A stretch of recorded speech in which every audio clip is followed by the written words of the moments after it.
तो भाई आज की वीडियो में हम रियल मैड्रिड में पिछले कुछ दिनों में चल क्या रहा है उस पे, और जो रात में आज man United versus new castle का गेम है उसके प्रीव्यू पे थोड़ी बात करेंगे। तो सबसे पहले बढ़ते हैं रियल मैड्रिड में एग्जैक्टली क्या चल रहा है थोड़ा सा देखने के लिए। तो 23 दिसंबर को ये न्यूज़ आई थी कि दानी कार्वाहल की प्रायोरिटी अब है, ऑब्वियसली वर्ल्ड कप की वजह से इंजरी से रिकवर करके रियल मैड्रिड के लिए खेलना, and he wants to be available for Spain. And इसी के अराउंड ये न्यूज़ आ रही थी कि इस सीज़न के बाद दानी कार्वाहल का exit is the probable possibility. और अगर आप देखो तो पता चल ही रहा होगा कि inside real Madrid they already know that very soon another club legend will depart and this time it will be दानी कार्वाहाल। सो कहीं ना कहीं अब ये चीज़ थोड़ी क्लियर हो गई है कि दानी कार्वाहाल इस सीज़न के बाद मोस्ट लाइकली 90% या मोर देन दैट पॉसिबिलिटी यही है कि दानी कार्वाहाल विल लीव। तो रियल मैड्रिड को एक राइट बैक को भी देखना होगा, क्योंकि मेन राइट बैक हमारा ट्रेंट है, बट एक बैकअप राइट बैक भी रियल मैड्रिड को देखना होगा सीजन एंड में। खैर वो तो सीजन एंड की बात है, हम आगे बढ़ते हैं क्योंकि कुछ बहुत इंटरेस्टिंग न्यूज़ आई हैं पिछले कुछ दिनों में, जिसमें से एक ये भी है कि ग्रैनिट शाका जो अभी सनडरलैंड में है एंड इससे पहले बायर लेवरकुसेन में थे, उन्होंने बोला है कि when Xabi Alonso entered the dressing room and starts talking, everyone immediately shut up and were 100% focused on what he was saying. Because we listened to him, we knew that everything he was saying was true. He didn't just stick to repeating other people's word. He wasn't fake, he was a real coach. देखो we all know that कि Leverkusen ऐसे ही trophies नहीं जीती, ऐसे ही वो Invincibles almost चले गए थे, मतलब लीग में तो इनविंसिबल ही थे वो। तो ऐसे ही नहीं हुआ था, ऑब्वियसली एक कमांड था, एक रिस्पेक्ट थी जाबी अलोंसो के लिए उस ड्रेसिंग रूम में, डेफिनेटली। एंड ड्रेसिंग रूम की ही प्रॉब्लम की बात होती है रियल मैड्रिड में।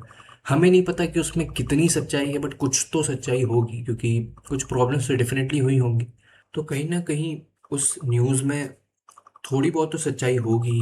बट जो लोग ये कहते हैं कि जाबी अलोंसो मैनेज नहीं कर पाएगा ड्रेसिंग रूम, ये ईगोज मैनेज नहीं कर पाए, आई नो। देखो लेवरकुसेन में कोई इतनी बड़ी ईगोज नहीं थी, और शायद अगली जो मैं न्यूज़ बताऊंगा वो भी इसी से रिलेटेड है। ग्रैंड जाका ने बोला है कि there are egos in every team, but Xabi Alonso never cared about whether you have a big name or not. He didn't care how big of a transfer fee you cost, he just cared about what you display on the pitch.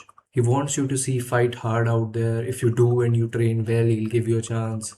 तो basically वही चीज़ बोल रहा है grand शाका भी, और ये चीज़ हम लोग ने देखी भी है कि विनिशियस को इनिशियली बेंच कर देना, वो सब चीज़ें, बट समहाउ शायद अब ये इफेक्ट करने लग गया है। पता नहीं कितना, बट शायद ये इफेक्ट करने लग गया है, क्योंकि अब विनी को बेंच करना एक अलग ड्रामा क्रिएट कर देता है। एंड अब रोड्रिगो स्टार्ट कर रहा है, पहले मस्तान दोनों को इजीली, कहीं ना कहीं उसका प्लान था कि मस्तान दोनों के साथ आगे बढ़ने का एक प्लान था कि उसको ग्रूम करेंगे। बट अभी रोड्रिगो भी बेसिकली, जो बड़ी ईगोस की बात होती है, विनी, एम्बापे, रोड्रिगो, तो ये तीनों ही एक साथ खेल रहे हैं। सो पता नहीं, मतलब ग्रैनिट जाका का ये टेक है विच इज़ फेयर इनफ, और ये हमने इनिशियली तो देखा भी था। अभी थोड़ा सा कंफ्यूजन है, ऑब्वियसली बहुत से रीजंस हैं, इंजरीज भी है तो वो अवेलेबिलिटी की भी बात होती है। मुस्तान दोनों भी इंजरी के बाद आया था, तो एंड रोड्रिगो स्पेशली जो उसने परफॉर्मेंस दिया सिटी के गेम में, सो कहीं ना कहीं जाबी को भी सोचने पे वो चीज़ें मजबूर करी होंगी। Xabi Alonso loves Rodrigo, he is obsessed with him, he is obsessed with him। ठीक है, बट ये ऑब्सेशन पहले 3 महीने या 2 महीने जब रोड्रिगो को ज़्यादातर बेंच पे करा हुआ था तब कहाँ थे। वॉट एवर, मतलब ऑब्वियसली ये जाबी अलोंसो नहीं कह रहा है, it's just a news coming out, वो मार्का ने रिपोर्ट करा है। देखो अब ये दिख रहा है कि रोड्रिगो प्लान्स में है जाबी अलोंसो के। सो अब ये न्यूज़ निकल के आ रही हैं and we can see Rodrigo भी कहीं ना कहीं अच्छा परफॉर्मेंस दे रहा है अब लगातार। ऑल्दो अभी 3 मैचेस हुए हैं, it's a long season still left, आधे से ज़्यादा सीजन अभी भी बाकी है। और कहीं ना कहीं ये जो अब सीजन का पार्ट होगा ये बहुत ज़्यादा इंपॉर्टेंट होगा इन कंपैरिजन टू अभी तक जो हुआ है। बेसिकली विनी के कॉन्ट्रैक्ट रिन्यूअल पे भी बात हो रही है। देखो ये न्यूज़ भले आ रही हो, बट सच्चाई ये है कि हमें अभी भी नहीं पता है कि एक्चुअली स्टे करेगा विनी की नहीं, और हमें ये भी नहीं पता है कि रोड्रिगो स्टे करेगा कि नहीं। ये जरूर बातें हो रही कि Xabi Alonso loves Rodrigo, he is obsessed with him, but हमें सच में नहीं पता कि विनी रोड्रिगो दोनों में से दोनों अपना कॉन्ट्रैक्ट रिव्यू करेंगे या एक करेगा या कोई, मतलब पता नहीं हमें अभी। Situation is not at all clear. अभी ये भी एक इंटरेस्टिंग न्यूज निकल कर आई है कि Florentino Perez does not want Vinicius to leave under any circumstances. तो एक विनीशियस को बैकिंग तो मिल रही है पेरेस से, बट टू बी ऑनेस्ट वो जो हरकत उसने करी थी इंस्टाग्राम वाली, ये छोटी छोटी चीजें हैं, चाइल्डिश चीजें हैं, बट ये अफेक्ट करती हैं atmosphere, and he needs to improve. ये ऐसी चीजें अवॉइड करनी चाहिए विनीशियस को। और एक न्यूज़ ये भी आ गई है कि दाविद आलबा भी इस सीजन के एंड में रियल मैड्रिड लीव कर सकते हैं, विल प्रॉब्ली लीव, कंफर्म्ड बता रहे हैं, बट एंड ये तो आई थिंक ये लाइकली था। कारवाहल वाला स्टिल की कुछ चांसेस हैं ही माइट स्टे, बट उसके भी चांसेस यही बन रहे हैं कि he will leave, and David Alaba का तो ऑलमोस्ट कंफर्म्ड ही था कि he will leave after the end of the season. Nico Schlotterbeck की बात भी होने लग गई है कि रियल मैड्रिड को एक ऐसा सेंटर बैक चाहिए जो थोड़ा कंट्रोलिंग सेंटर बैक हो, रादर दैन एक केओस में डिफेंड करने वाला, जैसे कि कोनाटे है। कोनाटे एक, ही is good, he is physical, duels में अच्छा है, बट शायद रियल मैड्रिड को स्लॉटरबैक जैसा एक कंट्रोल करने वाला सेंटर बैक चाहिए, but he is closer to Dean Huijsen than to Sergio Ramos kind of centre back. I don't know, मतलब ऑब्वियसली रियल मैड्रिड के उपामेकानो से भी लिंक्स थे, and I think Upamecano will be a very good signing to be very honest, अगर करवाती Real Madrid. If not then Schlotterbeck can also be very good, he will be a free agent in 27, so it is a possibility कि Real Madrid Nico Schlotterbeck के साथ भी जा सकती है। He is good with the ball as well, he is left footed, along with Dean Huijsen एक ऐसा addition हो जाएगा हमारे पास जो कि थोड़ा क्रिएटिवली भी टीम के साथ इन्वॉल्व हो पाएगा, कंट्रोल कर पाएगा गेम को। एंड डीन हाउसन भी थोड़ा उस तरीके का सेंटर बैक, कुछ ट्रेड्स हैं डीन हाउसन में भी वैसी, so it will be interesting to see. And by the way ये न्यूज़ भी आ गई है कुछ घंटों पहले कि आफ्टर कोनाटे दायोत पामेकानो की साइनिंग भी, अभी मैं बात ही कर रहा था पामेकानो की, मैंने ध्यान नहीं दिया इस न्यूज़ पे एक्चुअली, दायोत पामेकानो की साइनिंग भी रूल आउट होती हुई दिख रही है। मार्क गेही वॉज इंटरेस्टेड, बट अभी उसको भी कंसीडर नहीं कर रहे हैं, तो लुक्स लाइक शॉर्टर बैक वगैरह पे इंटरेस्टेड है real Madrid. It is interesting क्योंकि ये तीन बहुत टॉप प्रायोरिटीज दिख रहे थे पहले, बट ये तीन कहीं ना कहीं हर क्लब की टॉप प्रायोरिटी होंगे जो कि सेंटर बैक साइन करना चाहते हैं, स्पेशली मांग के ही। It looks like Madrid might, क्योंकि एक सेंटर बैक तो साइन करना ही पड़ेगा रियल मैड्रिड को। डेविड आल्बा ऑलरेडी लीव कर रहे हैं, and still we need, even Rudiger की भी न्यूज आई है सऊदी वाली कि सऊदी से इंटरेस्टेड है। हमें सेंटर बैक चाहिए होगा, इनफैक्ट एक के बजाय दो सेंटर बैक चाहिए होंगे। सो आई डोंट नो, मतलब हो सकता है एक young centre back and along with him slaughter back के साथ जाना चाह रहे हो, देखना पड़ेगा रियल मैड्रिड को। एंड कहीं ना कहीं वो एकेडमी पे भी सोच रहे होंगे, शायद राउल एसेंसियो को एज अ फ्यूचर प्रोस्पेक्ट देख रहे हो। ऑल्दो राउल एसेंसियो की रिसेंट परफॉर्मेंस कुछ ऐसी खास नहीं रही है, बट मे बी ट्रस्ट हो राउल एसेंसियो पे, आई डोंट नो।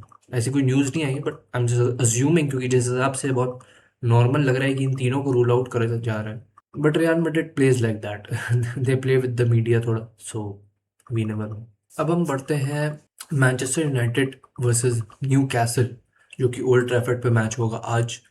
उसके थोड़े से प्रीव्यू पे, ज़्यादा उसमें बात करने को है नहीं क्योंकि यूनाइटेड के पास अवेलेबिलिटी कम है।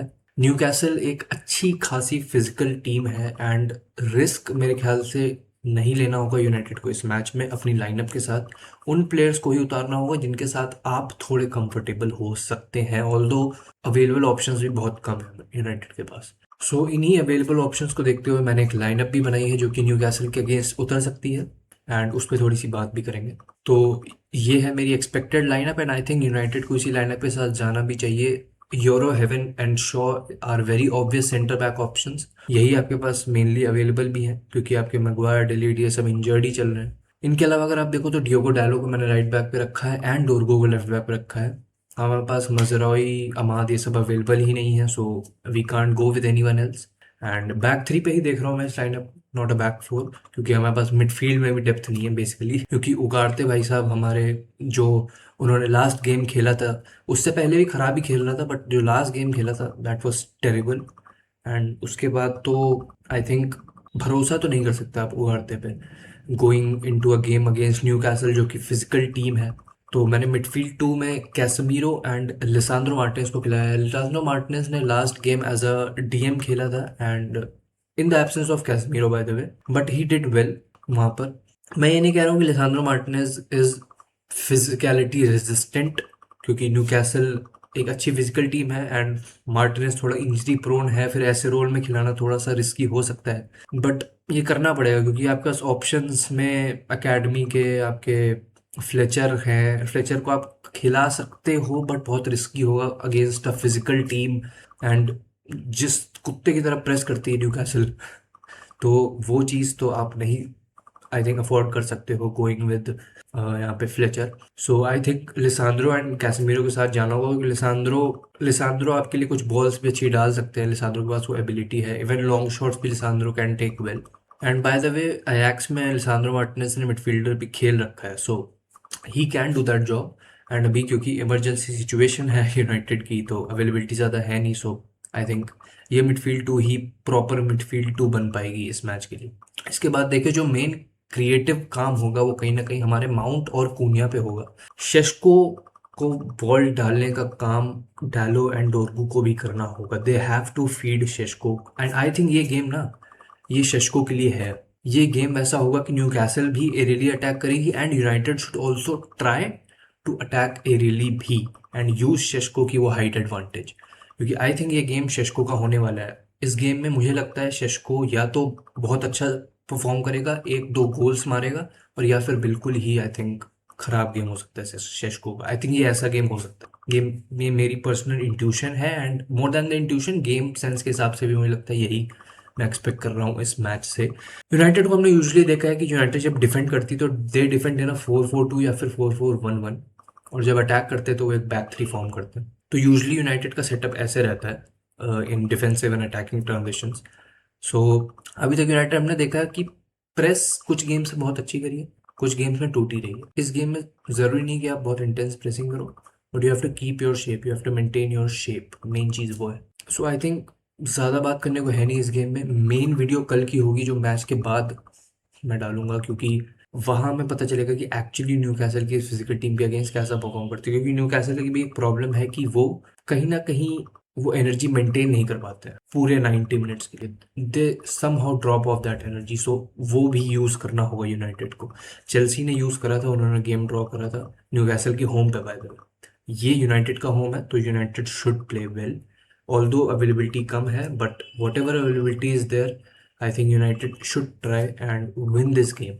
सो इस वीडियो में इतना ही था। हमने बात करी रियल मैड्रिड की कुछ पिछले कुछ दिनों की खबरों के बारे में, and man United versus Newcastle का एक शॉर्ट प्रीव्यू दिया है मैंने, क्योंकि मज़ा मैच के बाद आएगा। सो वीडियो अच्छी लगी हो तो लाइक कर देना, चैनल को सब्सक्राइब कर देना, एंड कीप वॉचिंग।